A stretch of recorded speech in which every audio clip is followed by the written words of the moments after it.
So welcome to our second session for financial accounting. So let's start with a quick recap of what we covered in the last session. So in our last session, we did introduce the subject. We did look at the uses of accounting information. We did say in financial accounting, it's all about reporting the performance of the company, how the business has performed.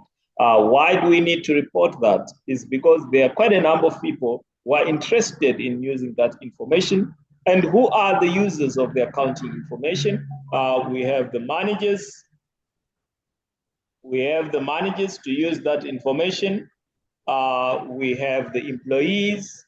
We have the shareholders, the potential investors, the regulatory authorities. We have the community. We have the bank. We have the suppliers. All these want to use the information we have recorded. Then we also, as accountants, are supposed to act in the best interest of the public. So we're supposed to have public interest. We are supposed to make decisions that benefit the public. We are not supposed to put our own self-desires first, but we are supposed to consider the best interest of the public, who are the beneficiaries of the information we are going to report. So we also did talk about the conceptual framework. So the conceptual framework is the rules book. In accounting, this is where we get the rules that we are going to be applying. And also we did talk about the characteristics of good information. So good information must have relevance. It must be faithfully represented. We also did talk about good information being comparable, understandable, timely, and verifiable. We also did talk about the elements of the financial statements. Hi, Tanya.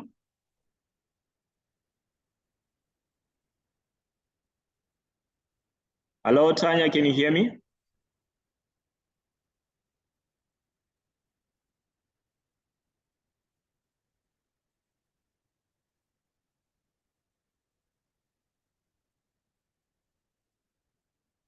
Okay. Hi, Tay, how are you? I'm all right. Naona message in the group revision. Dandakati, we are starting the revision at 12 today. So I guess you missed the session. Are you the one who sent the message? Yes, oh, okay. It's I fine, didn't but get that. I was recording, so I will send you the link to the recording. I was recording the video. Sorry for that, but this meeting has already ended for that session, so you can still join. But this one is for the new class. So elements of the financial statements. We did talk about the elements of the financial statements. So we said in the financial statements, the financial statements comprises of we have the income statement, the statement of financial position, the statement of cash flow. Then we also did talk about the assets, the liabilities, the incomes, the expenses, the equity. We're not going to go into detail with that because we already discussed that in the last session. We also did talk about the accounting concepts with the going concern, the prudence, the matching, the consistency, the substance over form, dual entity, the business entity concept, but the list is long. That is not covering all. Then also we did talk about the types of business entities where you can operate as a sole trader, as a partnership, as a company. Then also we moved further and talked about the International Financial Reporting Standards Board, the IFRS Foundation. We also looked at the various sub-branches of the IFRS Foundation. That's the IASB, the IFRS Interpretations Committee, the IFRS Advisory Committee, the Board of Trustees. So in the event that you missed any of this, the recording is there. You can try to access it. Then we have the corporate governance. That is the last thing we did look at. So the corporate governance is the system used by the company to run, direct, and control the entity. So in today's session, let's start with, so in accounting, there are source documents.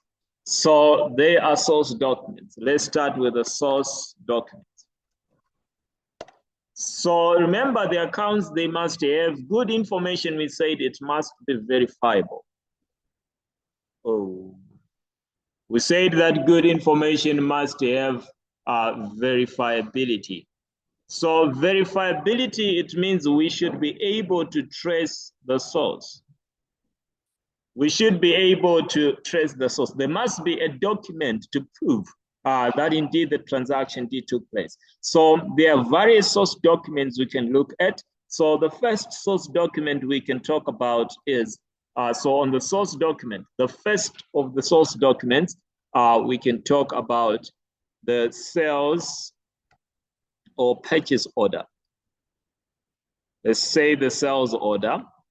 So if it is the sales order, this is the document that is indicating the goods that the customers want from us. So the sales order, these are the goods we're supposed to sell to our customers. It's the customer that's requesting for the goods that they want from us. So it's indicating which goods is it that they are interested in buying. So we can have the sales order indicating which the customer is interested in which goods. Then besides the sales order, we can also have the purchase order. So the purchase order, this document is us sending it to our suppliers. Remember, the purchase is, we are the ones that buy from our suppliers.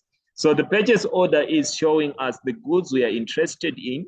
So we are telling our suppliers, can you please give us this? Can you please supply us with these goods? So the purchase order is indicating the goods that we want from the suppliers. Then besides the purchase order, we also have the sales and the purchase invoice. So these ones we can just put them together, sales and purchase invoice. So the invoice is summarizing the transaction, showing how much we are owed. So the invoice is summarizing the transaction, showing how much is being owed. So it can be us showing the customers how much they're owing. After we have sold to them, we can issue them with a sales invoice, showing them how much they've paid and how much is due. We can also issue them with the purchase invoice, showing them as well how much, we can be issued with a purchase invoice, showing us how much you're owing from the goods that we bought. Then from there, we can also have the goods received and goods dispatched note. Goods received and goods dispatched note.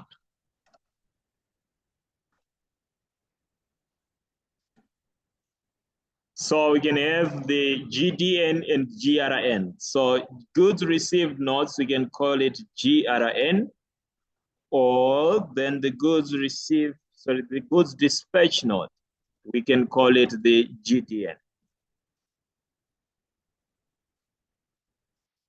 So the goods received note, it's an indicator of the goods that we received. We ordered goods. So it's a confirmation that these goods have been received. It's equivalent to a delivery note. It's indicating which goods did we receive. So if it's the goods received note, it's a confirmation of the goods that we received. It's confirming these goods were the ones that we received. Then it must tally with the goods dispatch note. The goods dispatch note is showing the goods that the supplier sent from their warehouse. So the supplier is going to send you the goods that you have bought. So the goods dispatch note is showing us the goods that have been sent. Then the goods received, it's a confirmation of the goods that we have received. Then now let's move on. Besides that, we can also have, let me just record for. So let's move on. So from there we have the goods, from there we can have a receipt. So a receipt is there to summarize the transaction, showing how much has been received. So it's a confirmation of payment. A receipt is a confirmation of payment. It's a confirmation that the payment has been made. So it confirms that indeed the payment was made. Then when transactions are being recorded, we initially record the transaction in the journal. The transaction is transferred from the journal, we take it to the ledger. From the ledger, we transfer the transaction to, so it's from the journal, we take it to the ledger. From the ledger, we take it to the trial balance. From the trial balance, we transfer it to the final account. So the transaction is taken from the journal to the ledger, trial balance, and final account. So this is the trail of the transactions.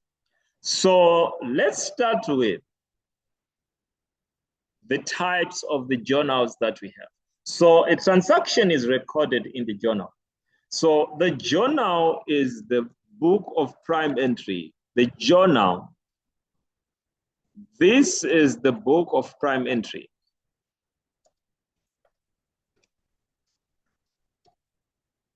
Where transactions are initially recorded.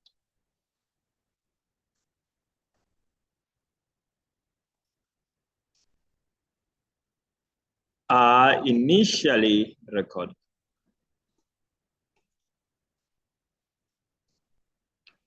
So the journal can be called, it can be called the book of prime entry. Can call it the book of prime entry. We can call it the subsidiary book. We can call it the book of first principles. We can call it the day book. You can say sales day book, the purchases day book.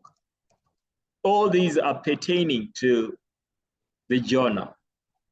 So a transaction is initially recorded in the journal. So we firstly record it in the journal. Then from the journal, we post it to the ledger. From the ledger, we post it to the trial balance. From the trial balance, we then post it to the final account. So we have the journal to the ledger, ledger, trial balance to the final account. So let's have the types of the journals. So let's have the various types of the journals that we can have. So the types of the journals that we can have, the first one, we can have the sales journal. So on the types of the journals, we can have the sales journal. So the sales journal, this is a book of prime entry. If it's the sales journal, this is a book of prime entry where we record credit sales. This is the book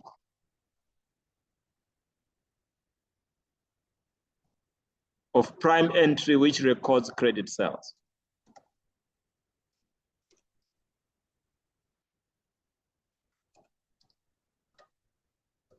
Which records credit sales. So take note of this. In the sales journal, we record two things. Number one, we are recording sales. That's the first thing you need to consider. If we are saying this transaction should be recorded in the sales journal, it's not two things as such, but we need to look at two things. Number one is the credit part, and number two is the sales part. So we record a transaction in the sales journal because it is credit and it is sales. Let me explain that. So if we are recording in the sales journal, we record sales that have been made on credit basis. So if we sell, let's have a case of, maybe we can say ABC Groceries. Sold a motor vehicle.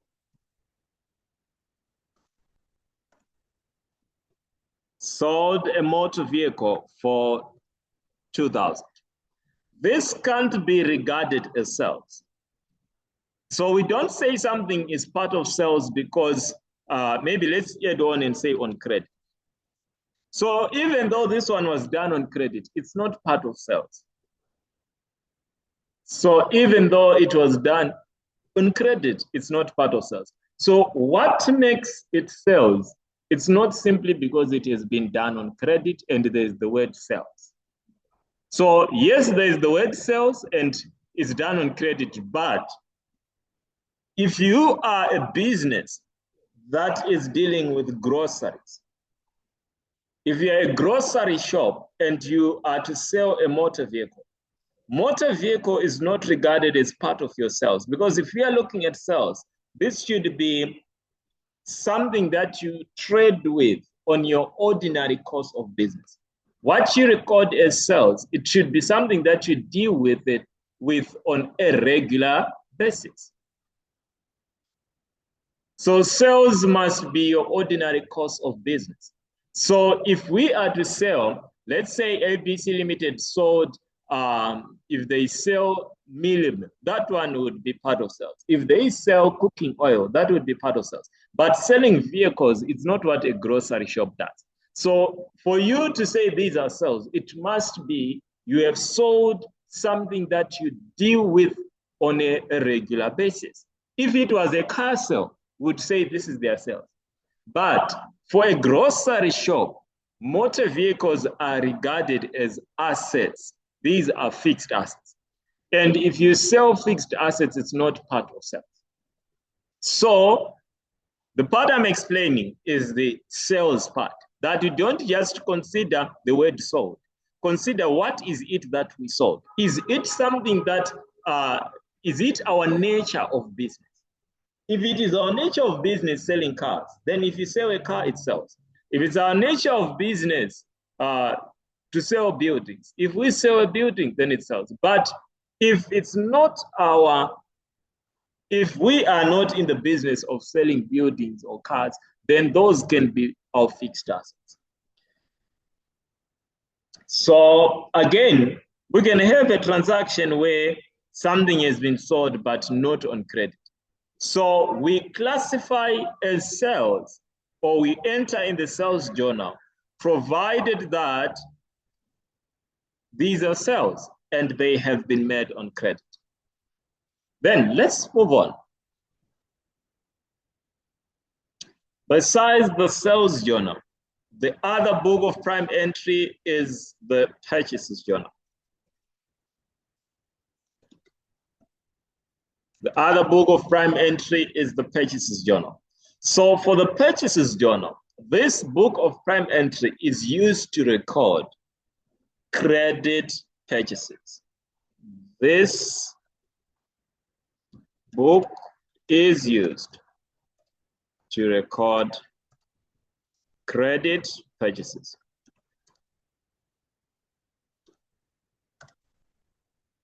So this book of prime entry is used to record credit purchases. So again, we still have the term credit. It must be purchases and it must be on credit. So for something to be regarded as your purchases, it's all based on your intention. If you buy something, for you to say this is purchases, you must have an intention of reselling it. So purchases, remember, are goods we buy with the intention of reselling them. So the purchases journal, we record the goods we bought with the intention of reselling them. So it records goods we bought on credit with the intention of reselling them. So if the intention is to use the goods in the business, it's not purchases. So for purchases, the intention must be to resell them.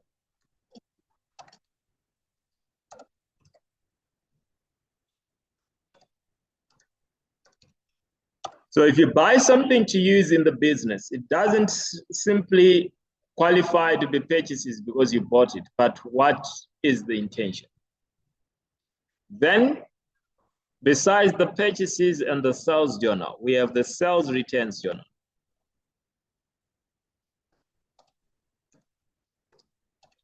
So if it is now the sales returns, we can call it the returns inwards. The sales returns or returns inwards. This is a case where a customer bought goods from you. And they were not happy with the goods that they bought. They decided to return them back.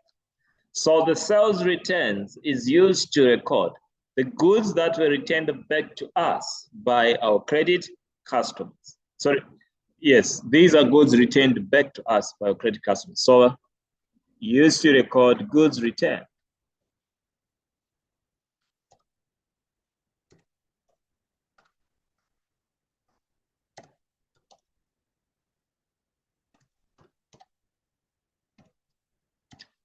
Then we have the purchases returns.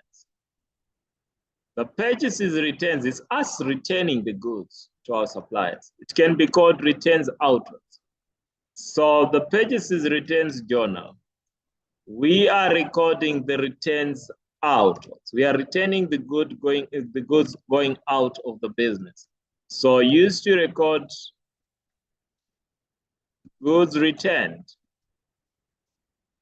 back to our suppliers.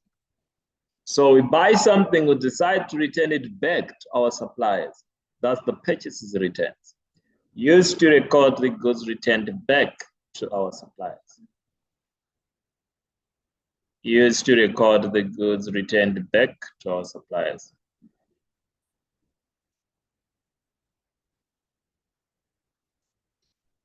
That's the purchases returns. So the purchases returns, these goods have been returned back to our suppliers.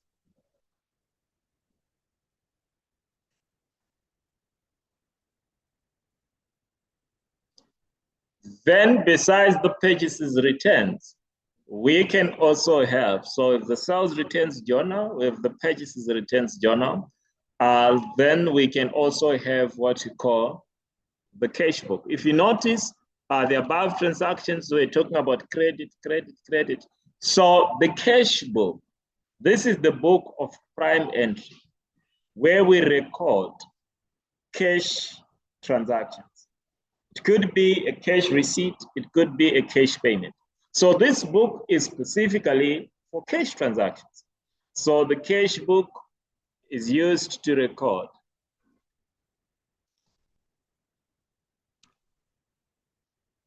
cash receipts or payments of the business. So if you receive money in the form of cash, whether it's from selling your inventory, whether it's from selling fixed assets, as long as you have received it as cash, you record in the cash book. If you pay as cash, you record in the cash book as well. So the cash book records the cash received and the cash paid. Is recording the movement of money that is coming in the form of receipts or going out in the form of payments. So the cash book is also said to be, remember that the amounts are transferred from the journal to the ledger. The cash book is both a journal and a ledger. It qualifies to be part of journals. It also qualifies to be part of ledgers. So the cash book is both a journal and a ledger. Is both a journal and a ledger. So if you're recording transactions in the cash book qualifies to be part of the journals. It also qualifies to be part of the ledgers. The cash book qualifies to be both a journal and a ledger. The cash book is both a journal and a ledger.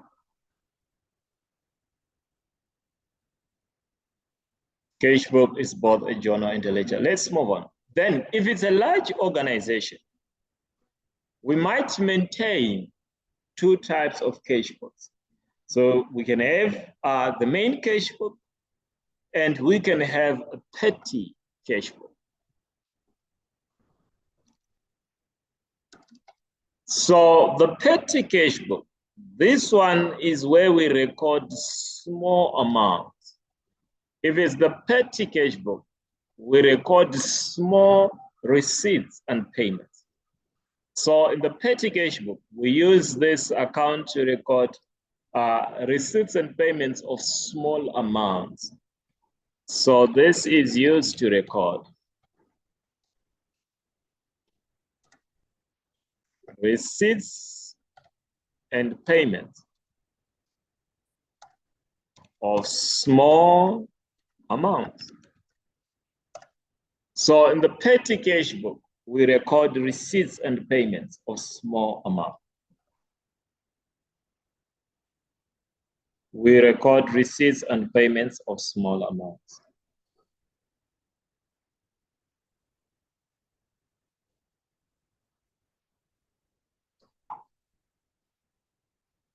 So the petty cash book is used to record receipts and payments of small amounts. So for the petty cash book, we are saying for a large company, that is maybe we have just bought a motor vehicle for 250,000. And we have also bought a pen for 25 cents. We can't mix these transactions, the 250,000, the 25 cents, the 10 cents, the 140,000. Otherwise, it's going to be very difficult to balance those accounts. So we can say these small amounts, let's group them and deal with them in the petty cash. Then for the large transactions, we can handle them in the cash. So the petty cash book deals with small transactions. We're going to talk about how the petty cash system operates. Then, besides the petty cash book, we also have the general journal.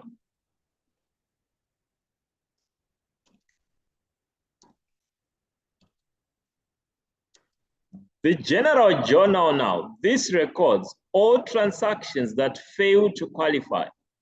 So a transaction can fail to qualify in all the above books.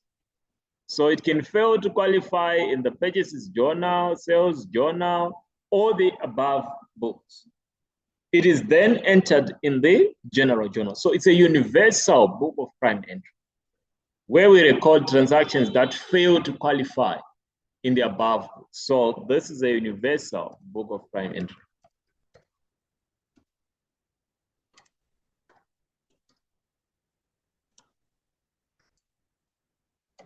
This is a universal book of prime entry, which records all transactions that fail to qualify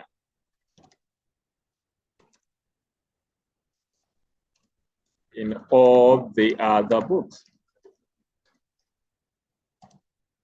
that fail to qualify in all the other books.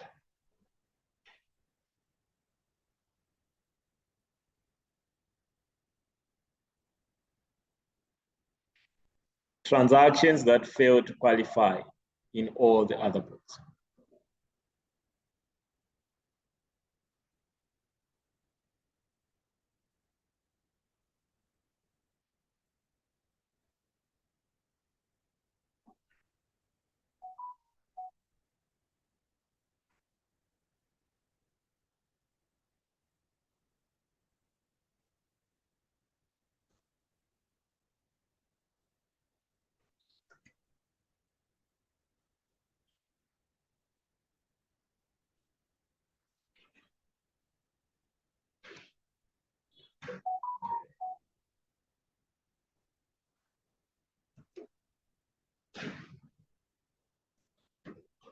Okay, so let's move on. So these are the books of prime entry. This is where we initially record transactions. This is where we initially record the transactions. So let's talk about the cash book. We've said this one is both a ledger and a journal. So the cash book can either we can have a single column, 2 column, 3 column cash book.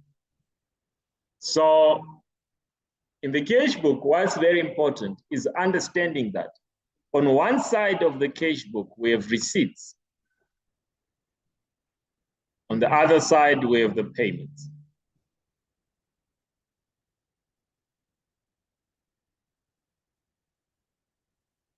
So on one side, we have receipts, and on the other side, we have the payments.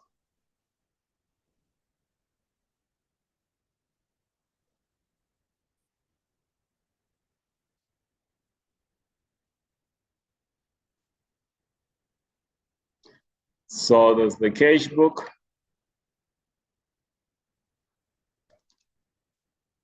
So in the cash book,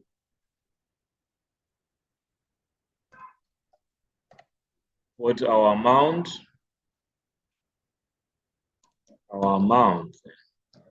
Then on the debit side, we put the receipts.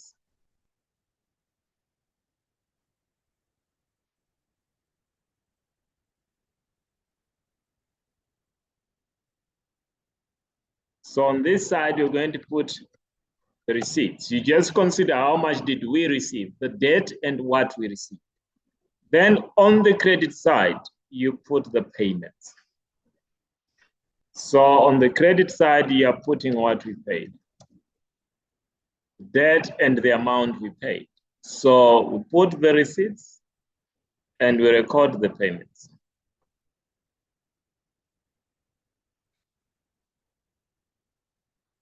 So we record the receipts and we record the payments.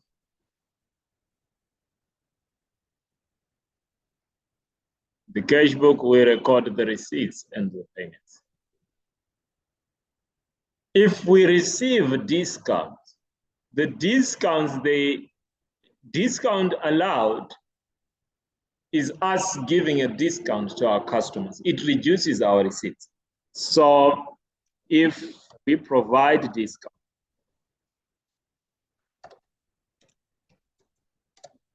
if we are the ones providing discount, it's discount allowed. If we provide discount, it reduces the amount received.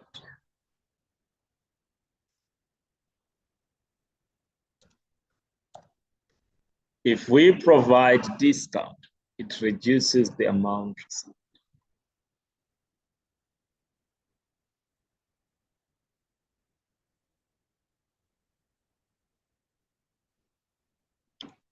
If we provide discount, it reduces the amount received.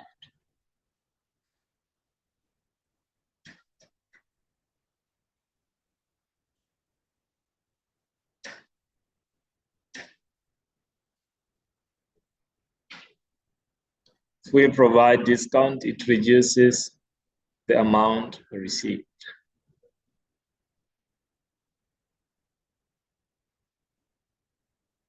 Let's move on.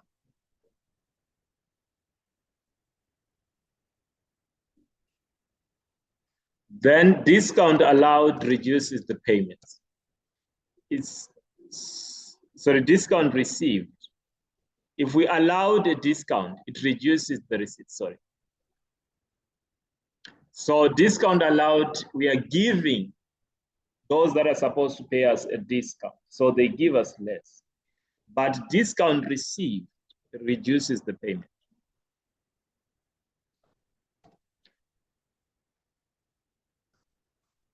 So if you are supposed to pay and you receive a discount, it reduces the payment side. So discount allowed reduces the receipts and discount received reduces the payment. Then the last point, let's move on. So regarding the cash book, can go and read and add on to that, but that's the basics. Then let's move on to the petty cash book. Petty cash book. Remember the petty cash book. We have said this book is used to record receipts and payments of small transactions.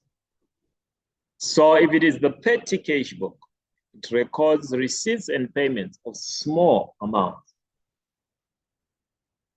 So if the organization has a petty cash system, so if the organization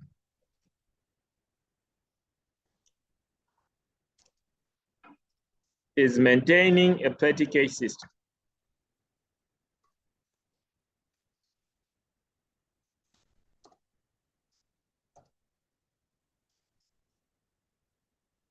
or we can call it impressed system.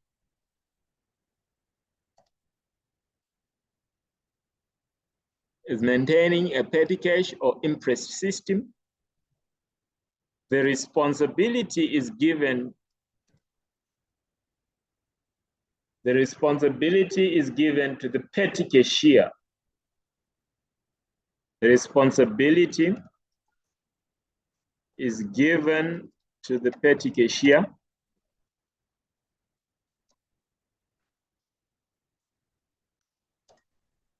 to manage the petty cash system. The responsibility is given to the petty cashier to manage the petty cash.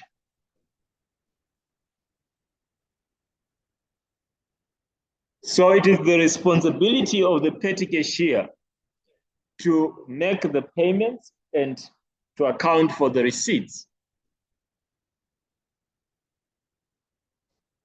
We have the person whom we are going to be giving the money at the start of the period. So we can say at the start of the period,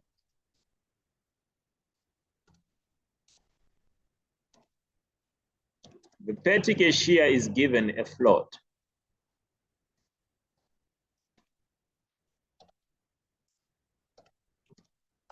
So at the start of the period, we give the petty cashier a float. So the float is the amount of money they are going to be using to make the payment. So we start the period with a float. We give the petty cashier a float. We take the float from the main cash book of the business. Let's say we can take $200 from the main cash book and give the petty cashier and say, for the small payments that have to be made, if the company wants to buy pens, for example, you are the one that is going to make those payments. So the petty cashier earn up your money at the start of the month or start of the period. So that money that they get is what they use to finance the petty cash transactions. During the period, the money used to finance the petty cash transactions is taken from the petty cashier.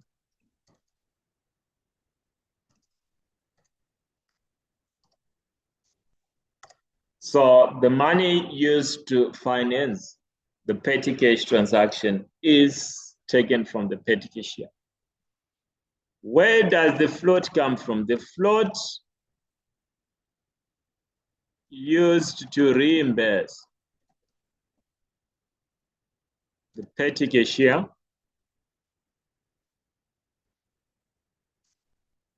is taken from the main cash book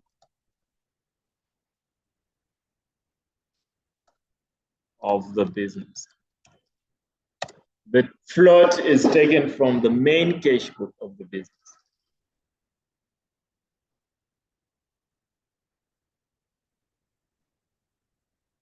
So remember, we are maintaining two cash books. We have the main cash book and the petty cash book. So we take the money from the main cash book to go and finance the petty cashier. So that money we are going to give the petty cashier is the float. Then let's move on. At the end of the period, we are going to reimburse the petty cashier with the money that they've used. So they should always start the period with the same amount of money. So we reimburse them with the amount of money they used in the period. So the petty cashier is reimbursed with the money that they used at the end of the period.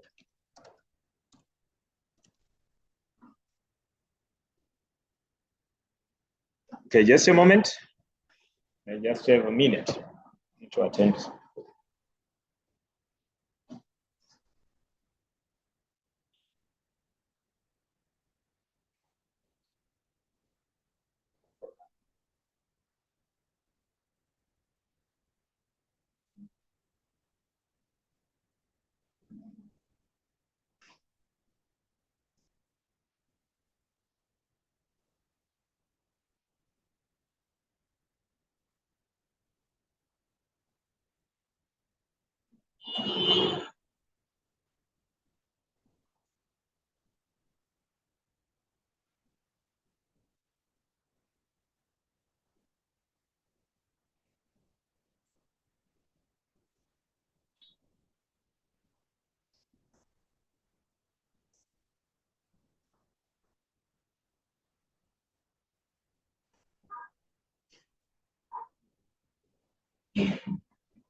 Okay, let's resume.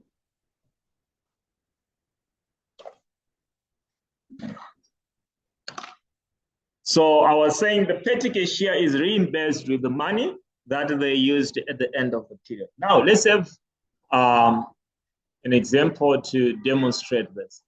So we are saying if at the start of the period, that's 1 January, the petty cashier is given a float, let's say of $500. If the petty cashier is given a float of $500, during the month of January, maybe they paid for transport for the employees. Employees were collecting transport fares. So in total, they paid out transport for the employees of $95. Then food allowance. They gave employees food allowance. So the food allowance was $220. Then maybe there was stationery, which we bought. So there was stationery of maybe $130. So at the end of the period, the petty cashier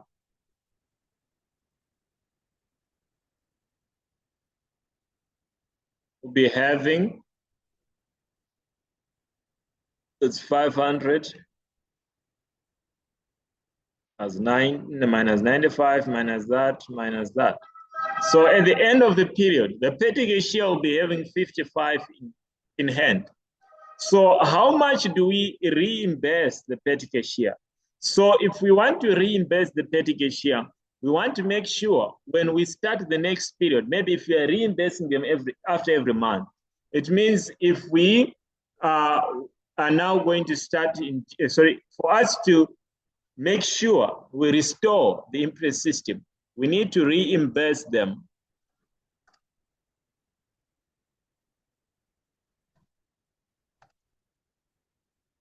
with how much? We need to reimburse them with, so they are supposed to start with 500, but now they 55 in hand. So we just give them an amount equivalent to what they have spent, or the balance that is needed so that they can go back to 500. So since they're 500, they're 55, and we want them to start every period with 500. It means we're going to give them 455, so that next period they start again with 500. So when we are reimbursing the petty cashier, we need to make sure at the start of each period, they have the same float. So we give them an amount which will enable them to restore the float. So you can just say the total minus what they have, or you can add up the payments that they made. This can tell us how much they're supposed to be reimbursed. We can also have a case where the petty cashier received some money. So at the start of the period, the petty cashier was given a float of, let's say, 300. Then they made payments. Petty cashier made payments. They made payments of 245. But they also made receipts. Maybe the organization is also receiving small amounts, and we simply diverted these amounts to the petty cashier. So if the organization is receiving small payments, say the organization is receiving small payments, let's say it received $65. So when we are reimbursing the petty cashier, we don't give them the 245 that they spent. We want to make sure next period they start with 300. So we can simply work out, so how much do they have now? So they started with 300, they paid 245, they received 65. So now they have 120. So to reimburse, in some cases, the amount we reimburse is equivalent to what they spent. But if they also received, we can first of all calculate how much do they have now. Then we compare that with the float. So the float is they're supposed to start with 300, but so far they have 120. So we reimburse them with the difference so that next period they can start with 300.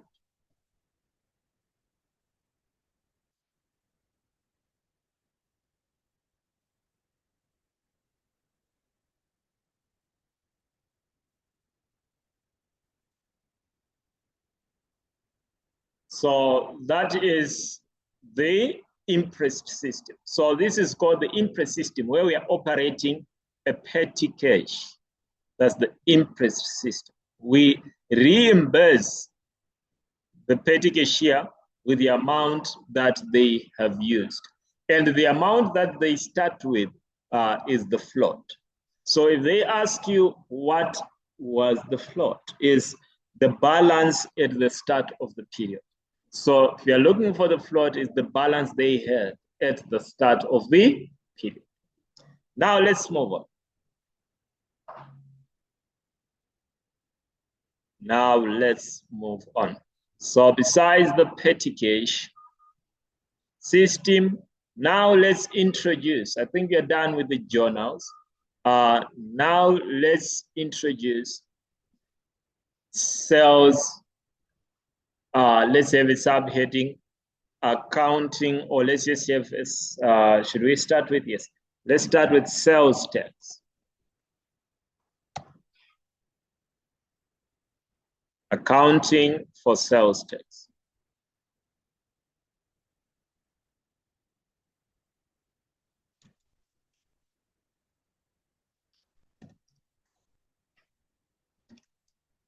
Accounting for sales tax. So we have what we call sales tax.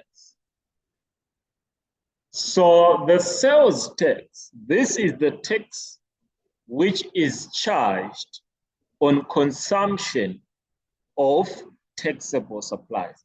So this is a tax borne by the final consumers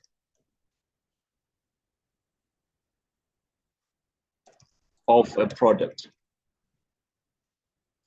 So the sales tax is borne by the final consumers of a product. The final person to consume the product is the one that suffers the sales tax. In some cases, we can call it the VAT tax. So this tax, how is it charged? The tax is charged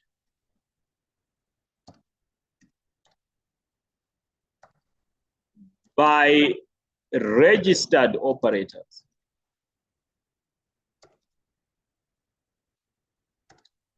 on behalf of regulatory authorities or on behalf of taxation authorities.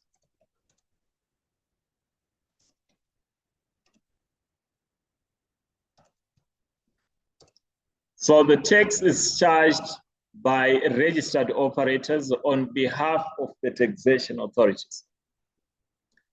So this tax does not belong to the tax does not belong to the company, but it is the company that will charge the tax to the customers. So the company charges this tax to the customers, and after they have received it, they submit it to the revenue authorities. In our Zimbabwean case, that's ZIMRA. So we submit that tax to the revenue authorities. So the company is just being used as an agent. The company is just there as a middleman, charging the tax on behalf of the revenue authorities. What are the benefits of you as a company then of charging the tax? If you are a registered operator, you charge the tax and you recover what we call input tax. We can say the sales tax registered operators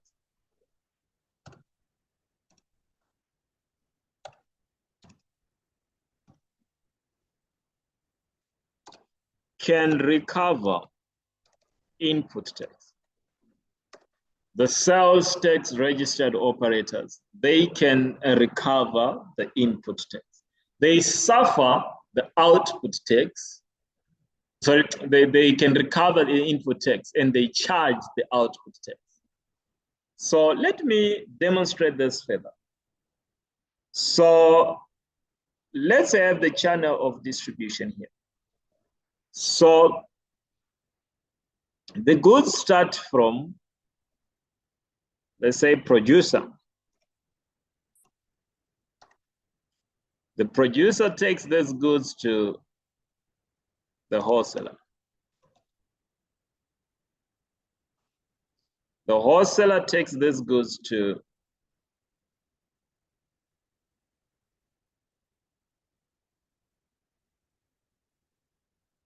the wholesaler takes these goods to the retailer. The retailer takes these goods to the customers, consumers. Let's assume this channel of distribution. So what happens is the producer is going to produce at a certain cost. The producer is going to incur a certain cost in the production. So let's assume they have incurred a cost of production of $100. From that cost of production, the producer adds a profit.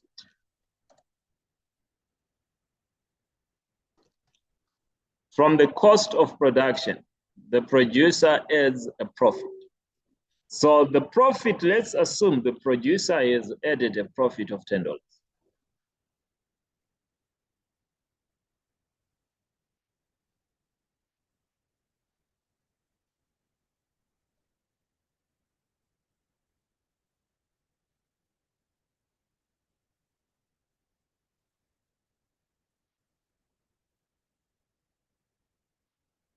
So the producer has added a profit of $10. So it means if the producer wants to sell, they can sell at 110. If the producer is not registered for VAT tax, they will be selling their goods or their products at 110. But once the producer is now registered, they have to add VAT tax to their products.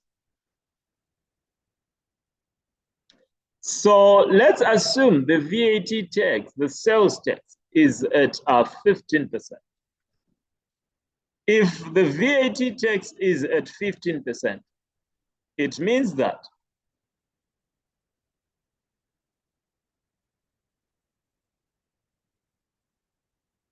on this 110, they have to add 15%. So they have to add 15%. So the selling price is rather going to be 110 plus 16.5. So that's 126.5. So the price is 126.5. So the wholesaler is going to buy at 126.5. Then the wholesaler maybe adds their profit as well. The wholesaler maybe adds a profit of $15.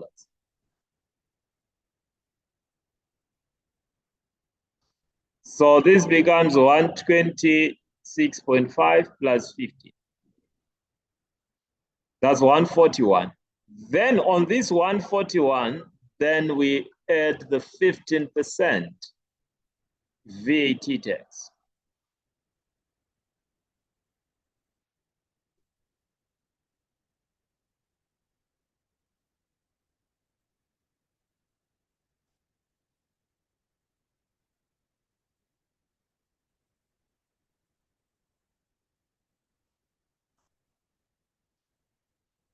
So the retailer will buy at this price. Then they can add their profit as well. Let's say they also add a profit of $10.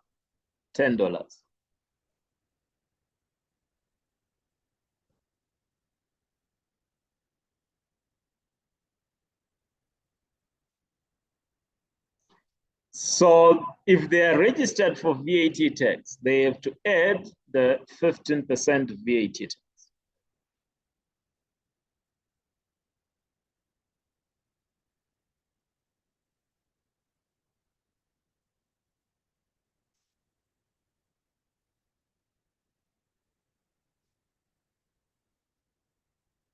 So overall, they have to sell at what price? They have to sell at 198.63. So the customer is going to buy at 198.63. So that is the channel in which the goods have moved. And the assumption we are dealing with here is the producer is registered for sales tax, the wholesaler is registered for sales tax, and the retailer is registered for sales tax. So if we come to the wholesaler here, the wholesaler bought goods after the producer had added tax of 16.5. If the wholesaler had not bought these goods with a tax element, they could have bought these goods at 110. But the producer added tax before the wholesaler bought the goods. So the tax that the producer added to the wholesaler is called the input tax. So the tax that you were charged, if you are looking at yourself as the wholesaler, the tax of 1650 which you were charged, it's called the input tax. The tax suffered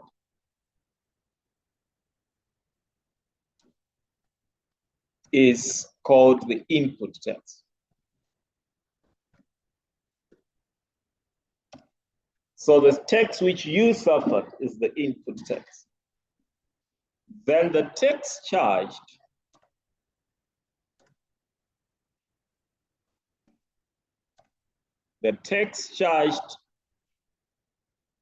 to the customers, not consumers. We are looking at the customers, your customers, is the output tax. So you are charged input tax and you charge output tax.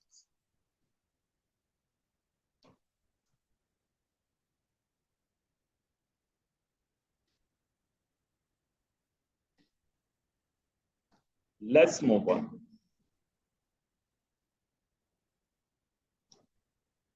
Someone might wonder, okay, why as a wholesaler would I register for sales tax? Because if I'm registered for sales tax, I have to sell at 141. You check if you are registered, because you can only charge VAT tax if you are registered operator. So as a wholesaler, I'm required to register for VAT tax and sell at 162.73. But my competitors who are not registered might actually be selling at a price which is far much lower than that. Why? Because even they don't have to add sales tax. So why does it look like it's actually a disadvantage to me? Why should I then register for sales tax when my products are going to be more expensive? Because the sales tax does not belong to me. I have to submit it to the authorities. Why then should I register and be charged sales tax, which I'm going to submit to the authority? So then, the reasons. Let's have the reasons for registering.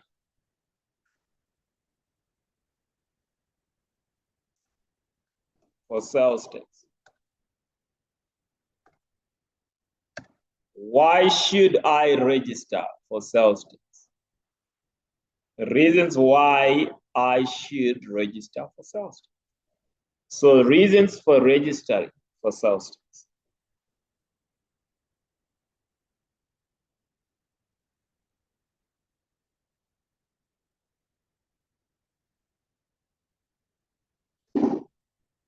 Reasons for registering for sales tax. So the reason why a firm may end up registering for sales tax is it could be, number one, mandatory.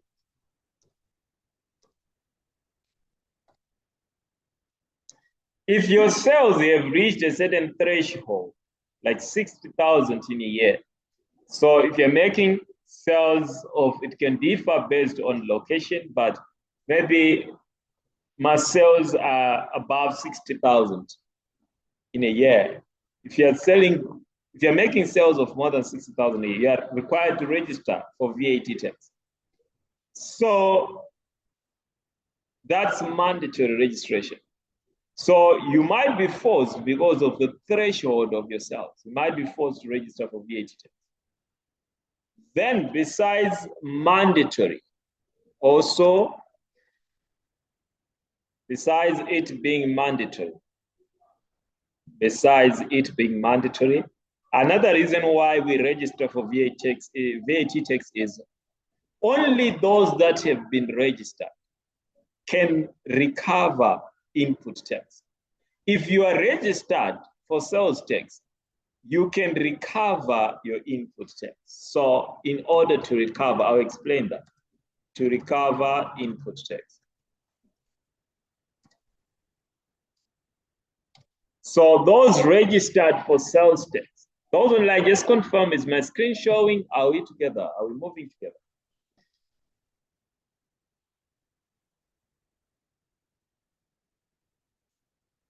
Angelos, Portia, Vitalis, can you please guys respond? It's still clear.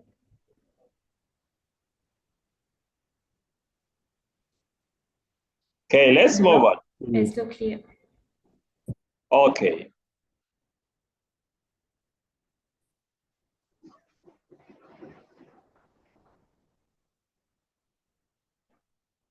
Let's now move on. Okay, so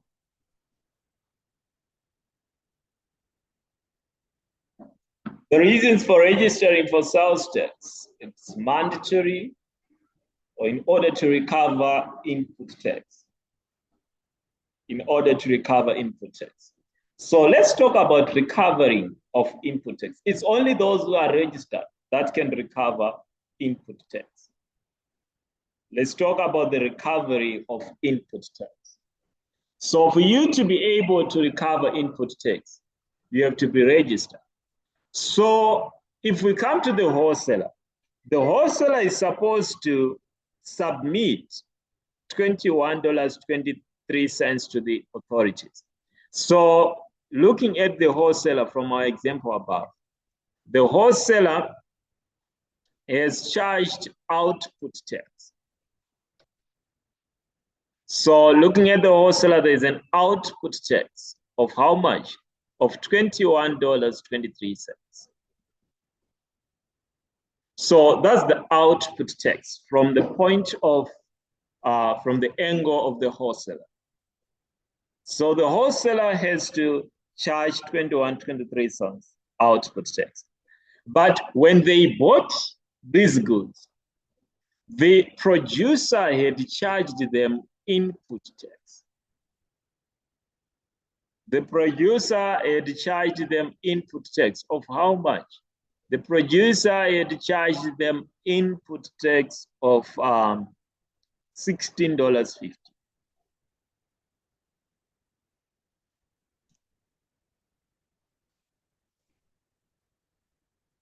Had charged them $16.50 tax. So it means that if they are a registered operator, they can recover their input tax. They are supposed to submit 21.23 to the authorities because it's not their money. They charged it on behalf of the authorities. But if they're a registered operator, they first of all recover the input tax. So how much do they submit to the authorities? They are not going to submit the $21.23. No, they first of all recover what they were charged. So what they are going to submit to the authorities is $4.73. So it means they have charged 21.23 to the customers, but they have recovered their $16.50. Then the extra from what they were charged is what they submit to the authorities. So the tax payable becomes $4.73.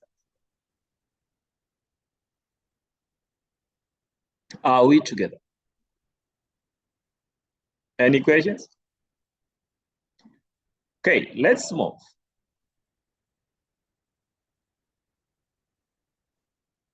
If you look at these, the wholesaler can recover because they are going to charge the retailer 21.23. The retailer can recover because they are going to charge the consumer 25.91 and they were charged 21.23. But the consumer does not have anyone to charge. So we say the consumer suffers the VAT tax because they can't recover it from anyone. So the producer, wholesaler, retailer can recover, but the consumer cannot recover the tax. So the consumer is the final person to suffer the VAT tax. Let's move on. NB. When accounting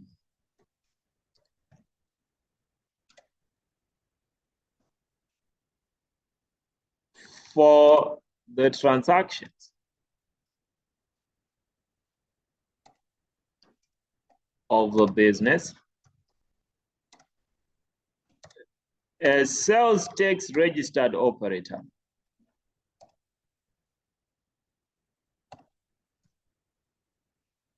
must not include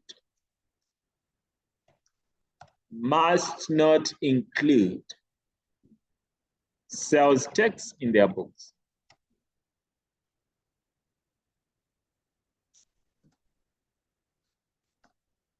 must not include sales tax in the account. So sales tax is not yours. It's for the revenue authorities. You don't include sales tax as part of your purchases or as part of your sales. Let me show you the journal entry for sales. So let's save the journal entries to account for sales tax.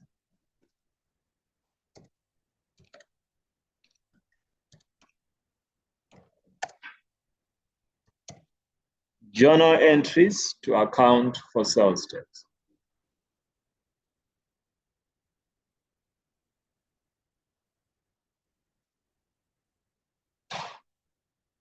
So for the journal entries to account for sales tax, journal entries to account for sales tax,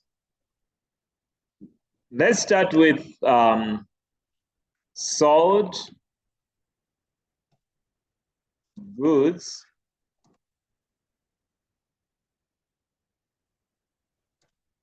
worth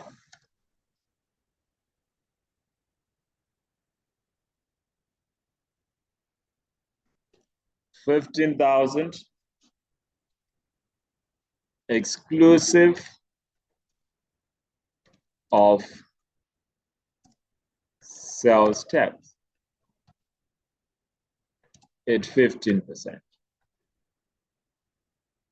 So we want to show the journal entry for this transaction. We sold the goods worth 15,000. Let's add on credit.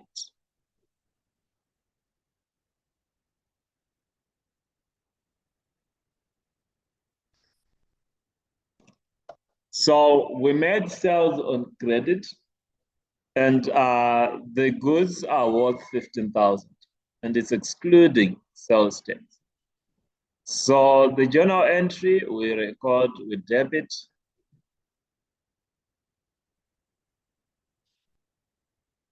credit here. So if we sell goods on credit, it means it gives rise to receivables. So if you sell goods on credit, you debit your trade receivables.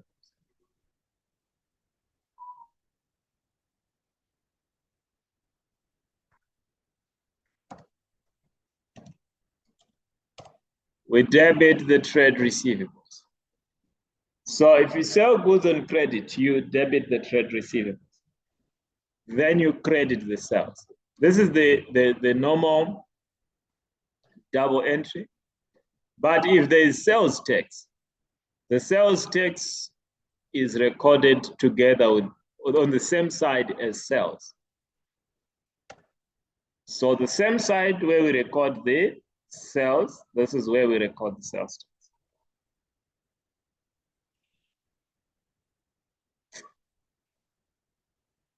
So if the tax, the amount,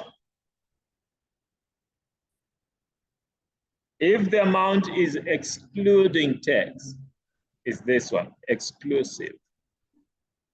If we are given the amount exclusive of tax, that is the amount exclusive. If the amount that they give you is inclusive of tax, is the amount you enter as your receivables. So in this case, they've given us 15,000 exclusive. It means excluding tax. So that's the amount we record under sales. If it's exclusive, you put it under sales.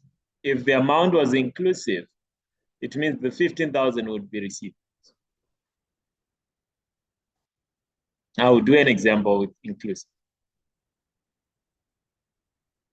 Then after you've recorded your sales tax, sorry, after you've recorded your sales, the next thing is to record the sales tax. The sales tax is 15%. The sales tax is 15%. So that's 15% of this. So your sales tax is going to be 2250. That's the sales tax amount. Then the receivables amount. The receivables amount is the sum of. So the receivables amount includes sales tax. The sales tax, the sales excludes sales tax, but the receivable amount will be inclusive of the sales tax.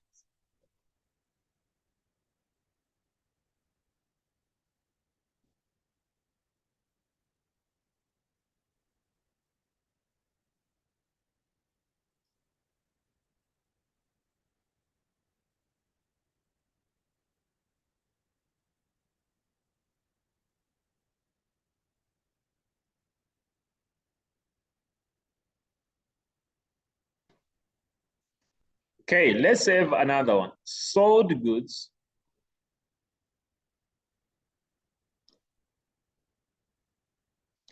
Sold goods at 23,000.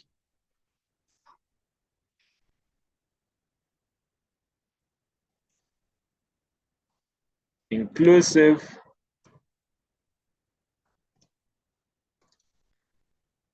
of sales tax. Inclusive of sales tax at 15%.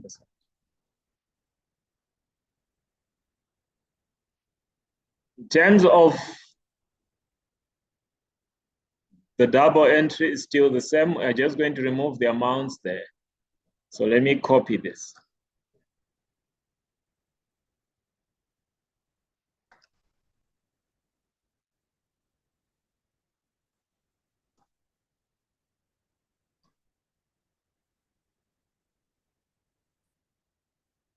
So they've given us the 23,000, but where do you think we should put the 23,000?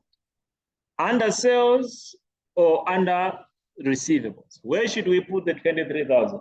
If you're listening to what I was saying. Yes, Portia? Under receivables. So yes, so the 23,000 is said to be inclusive. So we are going to put it as a receivable.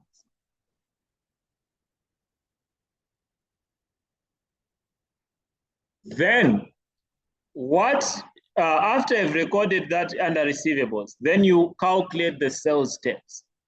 So if the amount is said to be inclusive of tax, to get the sales tax, you don't just say 15% of 23,000. So if the amount is inclusive, please take note.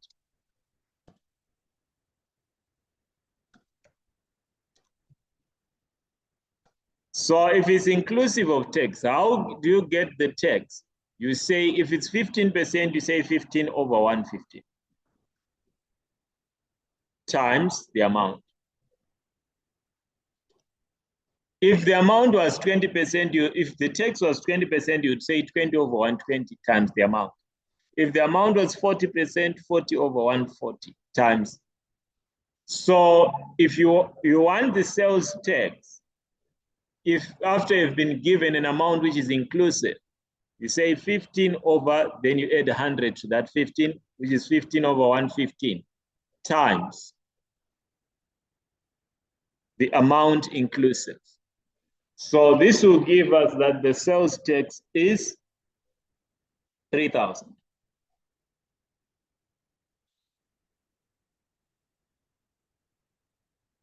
Then to get the sales amount, now we can say, so if the total is 23 and the sales tax is 3,000, how much is our sales?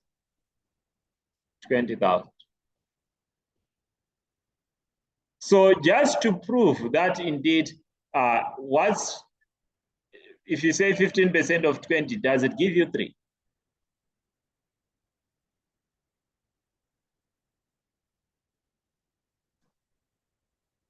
Yes, it must. So if it's inclusive, you say 15 over 115. But if it was exclusive, you just say 15% of the amount given. Then The transaction can be a purchase. We dealt with sales, we can also have purchases.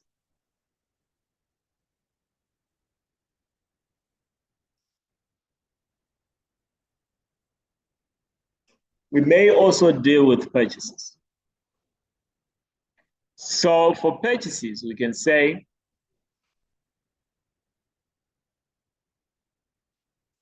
purchased goods worth 40,000.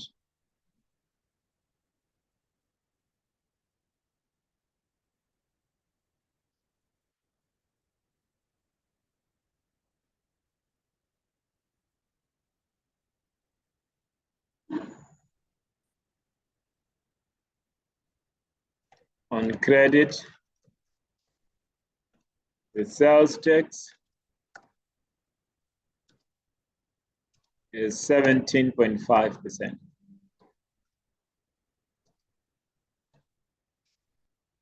Sales tax is 17.5%.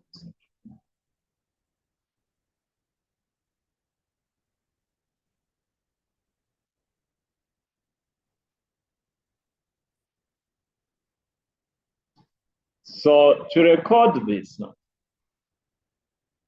if you are recording this now, you have to know first that a transaction that involves purchases, you're going to have several debit, several credit, then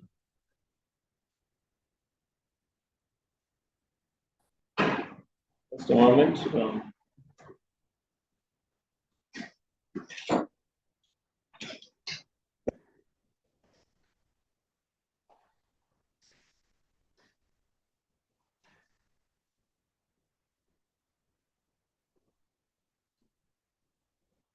Okay, so debit, then we have our credit. So for purchases, you debit purchases. If the transaction is a purchase, you debit purchases.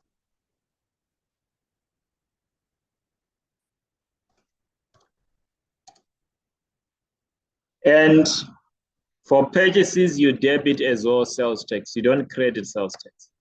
So for purchases, you debit sales tax. Then you credit trade payables.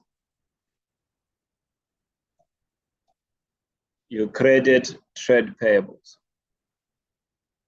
So the purchases is the amount exclusive.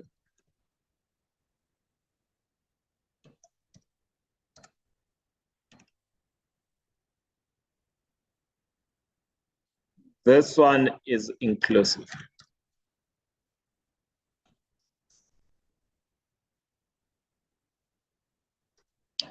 I am realizing I left something on the question. Purchased goods worth 40,000 on credit exclusive of tax.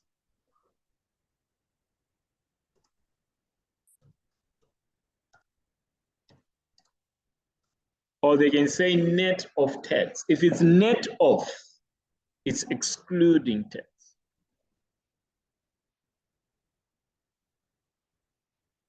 So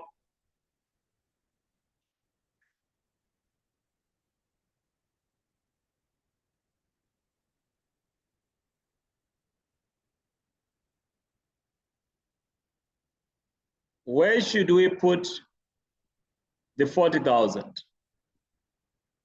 Where should we put the 40,000?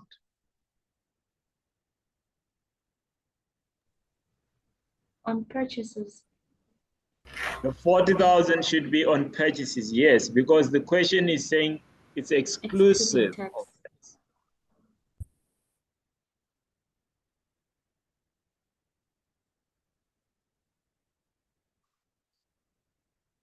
So the next step is to work out your tax.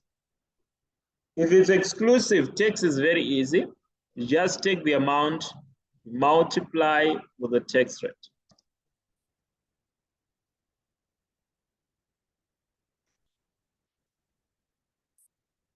Then you get your sales tax. Then the payables, you're now putting the total. That's the amount inclusive.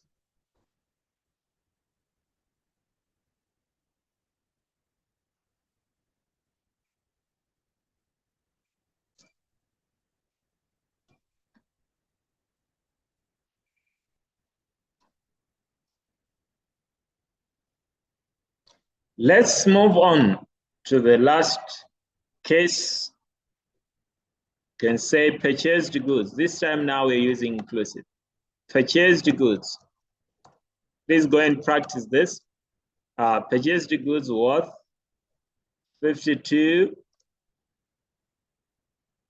You can say 875. On credit, inclusive of sales tax.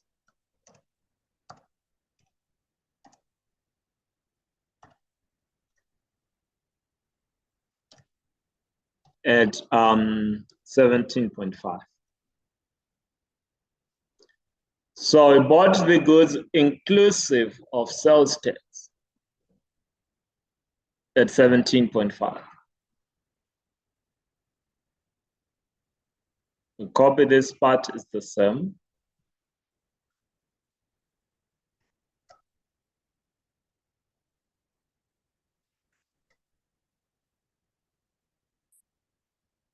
Then we remove the amounts there. What about the 52.875? Where do we put it? Just testing your understanding. Where do we put the 52.875?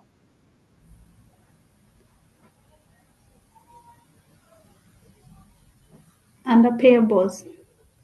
Yes, credit side under payables. So we are putting it under payables. $875. Then the next step always is to work out your sales tax. But if it's inclusive, remember that fraction, 17.5, you say 17.5 over 117.5 times the amount.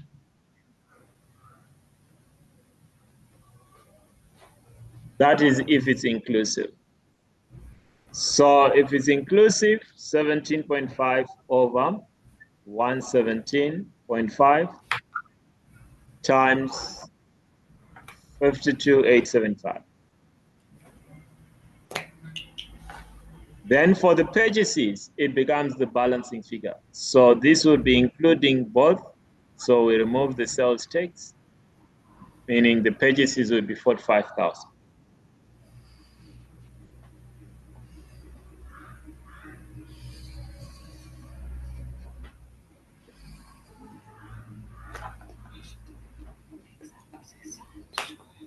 Okay, the last issue I want us to talk about here is determining the tax payable or refundable. Calculating the tax payable or refundable.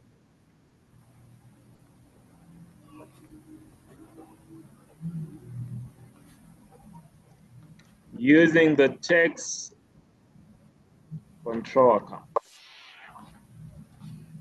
So calculating how much tax should we pay if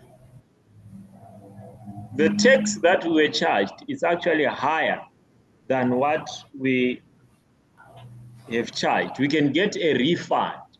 So we can have a tax payable or tax refund. So let's have a tax control account. Let's have the tax control account. This is used to work out if they say what is the tax payable or the tax refundable.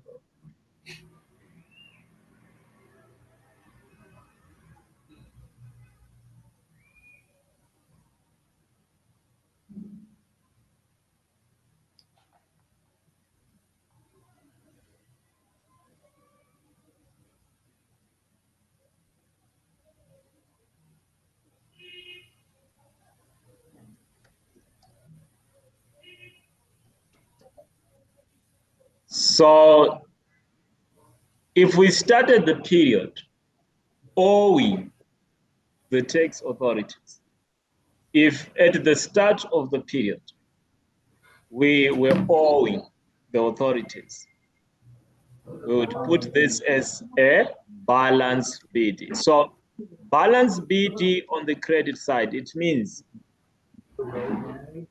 you had tax you had not yet submitted to the tax authorities. If you had prepaid for tax,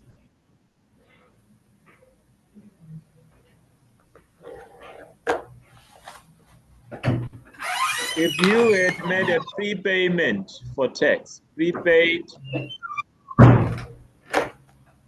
if you had paid in advance or overpaid,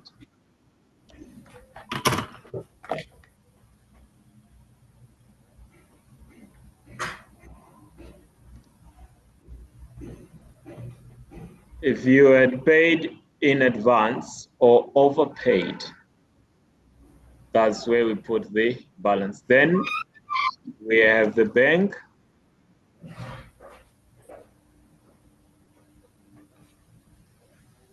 Then the bank is what we paid during the year. If we paid for any tax during the year, we put that as bank. Then you put your input tax. Your input tax. This is the tax in the purchases. Then we have the output tax. The output tax, that's the tax in the sales. Then if the balance CD is this side,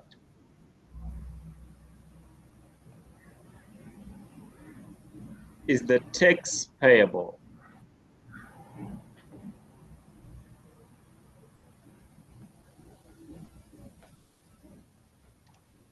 If there is a balance CD on the debit, that represents the tax payable.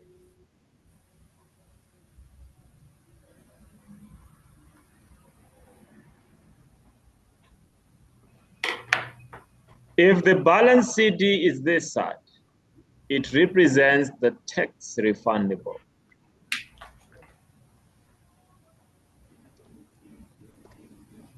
You can say what is the closing balance, or they can say tax refundable.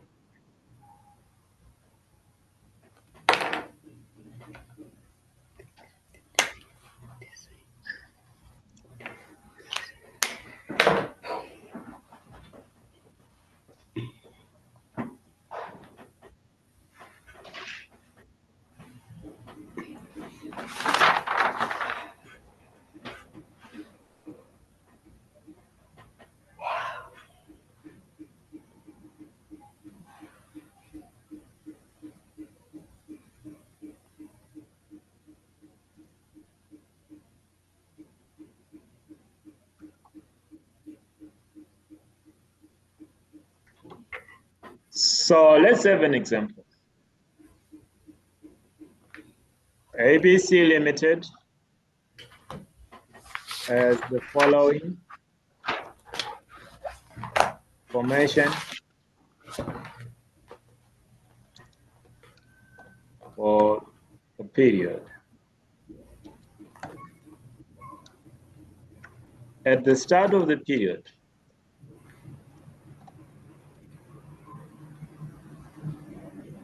the company owed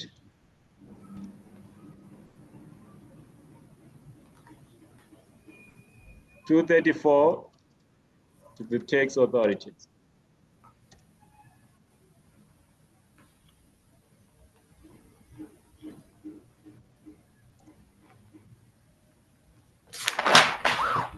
During the period,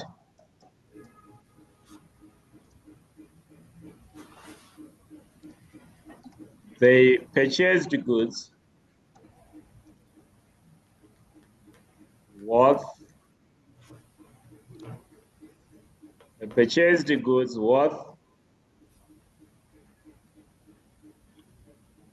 23,000.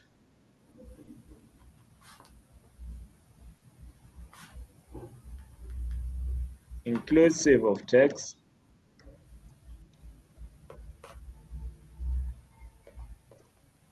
And sold the goods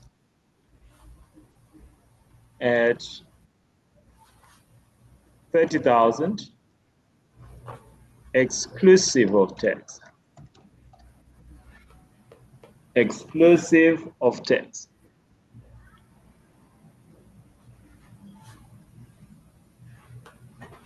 Then the question is, how much is the tax payable or refundable? How much is the tax payable or refundable? How much is the tax payable or refundable?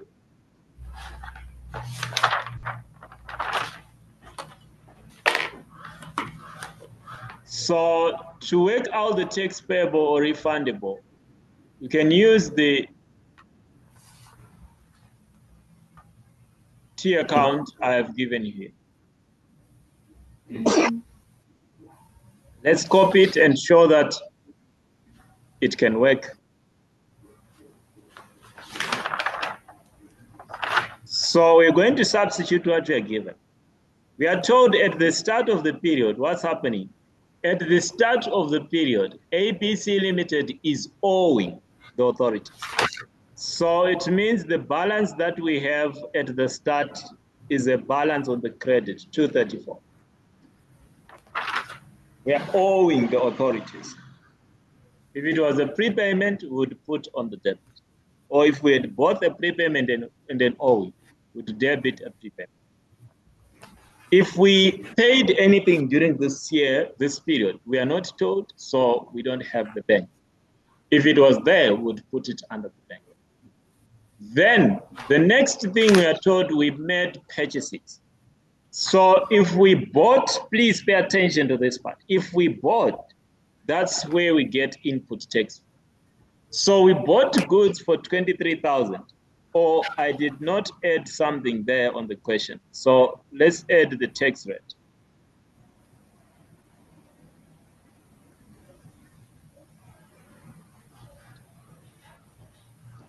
Sales tax was 15%.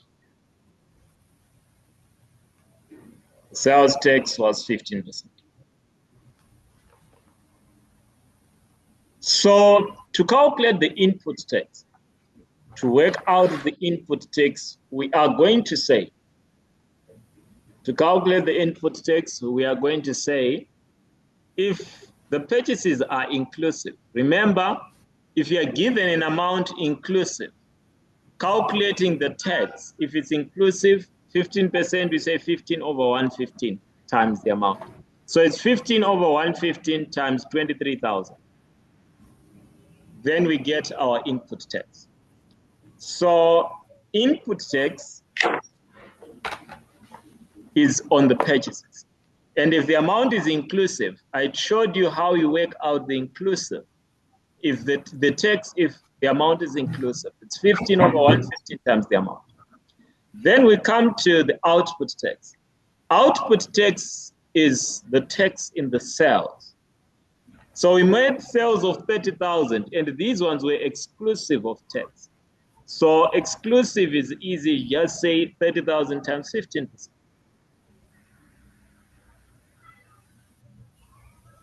Then you get your balance.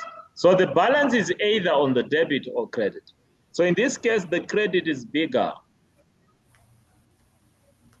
The credit is bigger.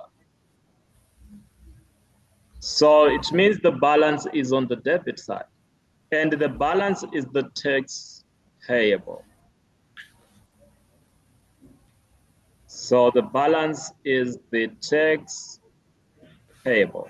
So our tax payable is 1734. That's the opening credit balance next period. So that's the tax payable. So just key things to note. Input tax is text in the purchases.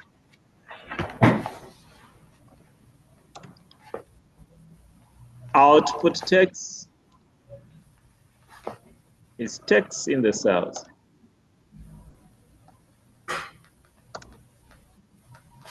So I want you to go and practice that. Go and work on questions in the kit for the sales text. Then we are going to start with, we just do 1 or 2 questions in the next session, just to confirm that you guys did practice. So for today, let's end here. I don't know if there are any burning questions before we close.